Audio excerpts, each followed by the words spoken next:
Hi friends, welcome back to our channel. இன்றைக்கி நம்ம என்ன பார்க்க போகிறோன்னா, ஒரு பேச்சுலர் சாம்பார் தான் பார்க்க போகிறோம். வேலைக்கு போகிறவங்க, புதுசாக கல்யாணம் ஆனவங்களுக்குலாம் இது ரொம்ப யூஸ்ஃபுல்லாக இருக்கும். புதுசாக சமையல் கற்றுக்கிறவங்களுக்கும் இது ரொம்ப யூஸ்ஃபுல்லாக இருக்கும். இப்போ வாங்க எப்படி சாம்பார் செய்கிறதுன்னு பார்க்கலாம். வேலைக்கு போகிற அவசரத்தில் கூட டக்குன்னு நம்ம குக்கரில் சாம்பார் வச்சுட்டு போயிடலாம். இப்போது பருப்பு நான் 3 கை பருப்பு போட்டுக்கிறேன். போட்டுட்டு நல்லா அலசி எடுத்துக்கிறேன். 2-3 தடவை நல்லா கழுவி எடுத்துட்டு, அதுக்கப்புறமா அதில் 3 பல் பூண்டு, 3 வெங்காயம் கட் பண்ணி வச்சுருக்கேன், 4 பச்சை மிளகாய் எடுத்திருக்கேன், மல்லிக்கீரை எடுத்திருக்கேன், 2 தக்காளியை கட் பண்ணி வச்சுருக்கேன். இது அப்படியே நம்ம பருப்பு கூடவே சேர்த்துடலாம். எப்போதும் நம்ம பருப்பு தனியாக காய்கறி தனியாக வேக வைப்போம். பேச்சுலர்ஸ்க்காக இந்த மெத்தடில் நம்ம சாம்பார் செய்கிறோம்.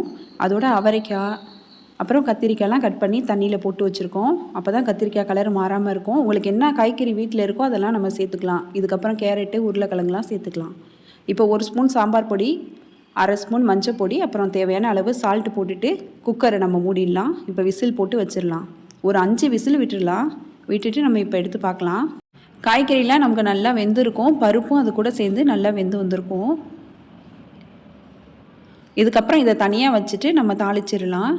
நம்ம தாளிக்கிறதுக்காக ஒரு பாத்திரம் எடுத்துக்கிட்டு அதில் ஒரு 3 ஸ்பூன் கிட்ட ஆயில் போட்டுக்கலாம். நமக்கு தாளிக்க என்னென்ன பொருள் தேவையானதுன்னு பார்க்கலாம்.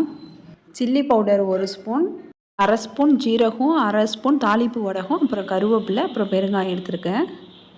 எண்ணெய் நல்லா சூடு வந்துருச்சு. இதுக்கப்புறமா நம்ம ஒன்று ஒன்றா போட்டுக்கலாம். ஃபஸ்ட்டு ஜீரகம், கருவீடம், கருவேப்பிலெலாம் போட்டுக்கலாம். அதுக்கப்புறமா மிளகாத்தூள் போட்டுட்டு சாம்பாரை எடுத்து இதுக்கு மேலே ஊற்றிடலாம். நீங்கள் தாளிப்பு சட்டியில் மட்டும் தாளித்து விட்டுட்டு அதை கூட சாம்பாரில் ஊற்றிக்கலாம். அது உங்கள் சாய்ஸ் தான். பெருங்காயம் போட்டுட்டு நம்ம ஒரு மூடி போட்டு மூடி வச்சிடலாம். இப்போ ஒரு கொதி வந்தக்கி மூடி எடுத்துடலாம். இதுக்கப்புறமா நம்ம மல்லிக்கீரையை போட்டுட்டு ஸ்டவ்வை ஆஃப் பண்ணிடலாம்.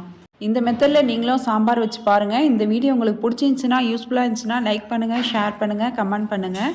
மறக்காமல் சப்ஸ்கிரைப் பண்ணிவிடுங்க. தேங்க்ஸ் ஃபார் வாட்சிங்.